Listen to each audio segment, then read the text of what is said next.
बिस्मिल्लाहिर्रहमानिर्रहीम अस्सलाम वालेकुम रहमतुल्लाह। Field marshal army chief general Asim Munir की जानिब से आसिफ अली जरदारी को ये टास्क दिया गया। देखिए, आज आपको जो सूरत हाल नज़र आ रही है इस वक्त आसिफ अली जरदारी के ख़िलाफ़, वो सूरत हाल क्या, ये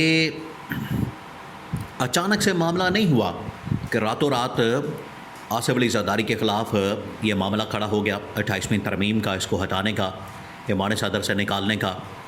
ये रातों रात मामला सामने नहीं आया। इसके पीछे पूरी एक बैकग्राउंड है, इसके पीछे पूरा एक मंजरनामा है। वो मंजरनामा ये है, वो पूरी बैकग्राउंड ये है कि फ़ील्ड मार्शल की जानिब से, इस्टेब्लिशमेंट की जानिब से आसिफ अली जरदारी को एक टास्क दिया गया यूएई के साथ मामलात को सेटल करने के लिए। अब यूएई के साथ पिछले दिनों एक बहुत बड़ा मसला पैदा हो गया। यूएई ने पाकिस्तान से तकरीबन कोई $3.5 अरब मांग लिया। $3.5 अरब। अब ये जो $3.5 अरब पाकिस्तान से डिमांड किया गया, पाकिस्तान के पास तो कुछ है नहीं। पाकिस्तान के पास, आपको पता है, हालात बड़े ख़राब हैं। यहाँ पर तो जहर खाने को पैसा नहीं होता।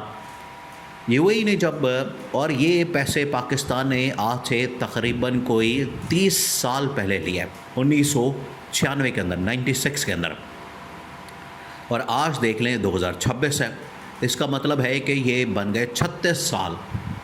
36 साल पहले यूएई ने पाकिस्तान को तकरीबन $3.5 अरब दिए। तो आज यूएई क्राइसिस पे आने की वजह से पाकिस्तान से पैसे वापस मांग रहा था, या इनके आपस के ताल्लुकात की वजह से। आसिफ अली जरदारी को भेजा गया कि तुम जाओ, जाके यूएई के साथ मामला सेट करो, उसे कन्विंस करो, कायल करो कि आप इस तरह से पैसे मत मांगें, आप इस तरह से हमसे पैसे मत डिमांड करें।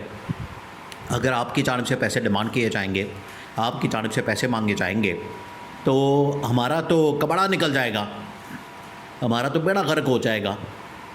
आप ज़रा हैरान होंगे। अब आप ज़रा इमेजिन करें, एक तरफ इस्टेब्लिशमेंट की जानिब से SIFC बनाई गई, SIFC को ये टास्क दिया गया, उन्हें ये ज़िम्मेदारी दी गई, उनको ये रिस्पॉन्सिबिलिटी दी गई कि आपने जाके पूरी दुनिया से इन्वेस्टमेंट इकट्ठी करनी है, आपने पूरी दुनिया से जाके इन्वेस्टमेंट लानी है, यूएई से, कतर से, कुवैत से, सऊदी अरब से, अमेरिका से, बरतानिया से।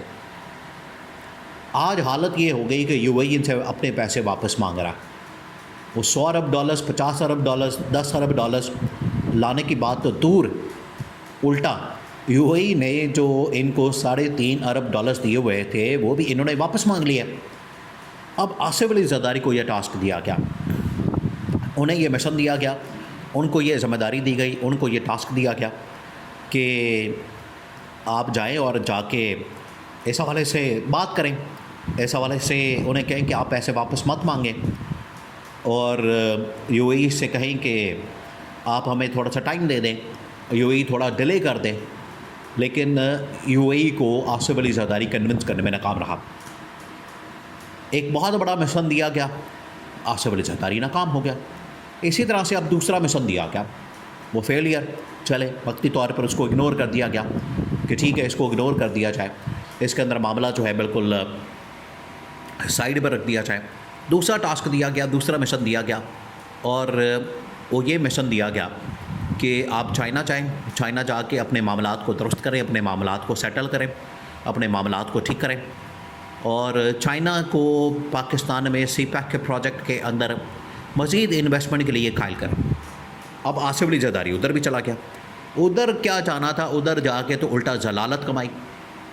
आसिफ अली जरदारी को ना शी जिनपिंग मिला, सदर क्या, उनका काउंसलर लेवल का आदमी भी नहीं मिला। महल्ले के अंदर जो काउंसलर होता है, उस लेवल का आदमी उन्होंने बैठाया आसिफ जरदारी के साथ। एयरपोर्ट के पर रिसीव करो, मुलाकातें करो, दुकानों के 2 के इफ्तिताह करवाओ और वापस भेज दिया। आज देख के पुतिन आया, रूस का सदर चाइना में, चीनी सदर ने खुद इस्तकबाल किया, वेलकम किया मुलाकात की। बिल्कुल उसी तरीके से अमेरिका का सदर आया, डोनाल्ड ट्रंप, सदर शी जिनपिंग ने उसके साथ मुलाकात की, बात की, और ख़ुद उसको फिर सी ऑफ किया। तो ये स्टेट लेवल का विज़िट जिसमें उन्होंने सदर लेवल की मुलाकातें, आसिफ जरदारी की किसके साथ मुलाकात हुई? कोई टॉप लेवल की मीटिंग नहीं हुई, कोई इस हवाले से मुलाकात नहीं हुई, और बग़ैर किसी मुलाकात के, बग़ैर किसी मामले के वहाँ से भी एक बहुत ही नाकाम किस्म का दौरा साबित हुआ और नाकाम दौरे के साथ आसिफ अली जरदारी वापस पाकिस्तान आ गया। अब इस्टेब्लिशमेंट इस बात के ऊपर बड़ी गुस्से में है। देखिए, आपने अगर स्टेट लेवल की जिम्मेदारी ली है, आप अगर स्टेट लेवल के ऊपर आके बैठ गए हैं, आपने ये स्टेट लेवल की रिस्पॉन्सिबिलिटी ली है, आपने इस लेवल की जो जगह है, पोजीशन है, ओहदा है, संभाला है, तो फिर आपको कारकर्दगी भी तो दिखाएं। यही प्रॉब्लम आ रही है इस वक्त पाकिस्तान के मौजूदा निज़ाम में। जो इस वक्त शहबाज शरीफ की गवर्नमेंट है, जो इस वक्त आसिफ अली जरदारी है, उनका क्या मसला आ रहा है? उनका यही तो मसला आ रहा है, यही तो प्रॉब्लम आ रही है कि जब इनको कहा जाता है कि परफॉर्मेंस करें, जब इनको कहा जाता है कि परफॉर्मेंस दें, जब इनको कहा जाता है कि कारकर्दगी दिखाएं, तो कारकर्दगी दिखाने के बजाय ये लोग क्या करते हैं? एक तो नाकामी वो सामने आती है, दूसरा ये इनकी जानिब से बड़ी ही वो ढीठपन का मुजाहरा किया जाता है, आकड़ का मुजाहरा किया जाता है, और ये सीना तान के सीना चौड़ा करके कहते हैं कि हमें कोई निकाले ना, हमें कोई घर ना भेजे, और ये लड़ाई की बातें करते हैं, इस्टेब्लिशमेंट के ऊपर हमला करने की बातें करते हैं। ये तमाम की तमाम चीज़ें हैं।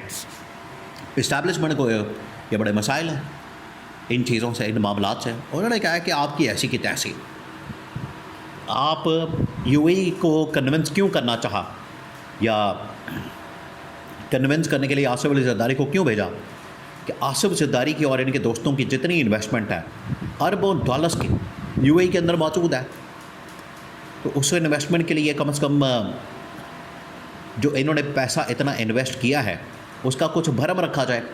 तो आसिफ जरदारी को भेजा कि आपने इतना पैसा लगाया तो जाके बात करें, हो सकता है कि आपकी बात को मान लिया जाए, तस्लीम कर लिया जाए, लेकिन नहीं माना क्या।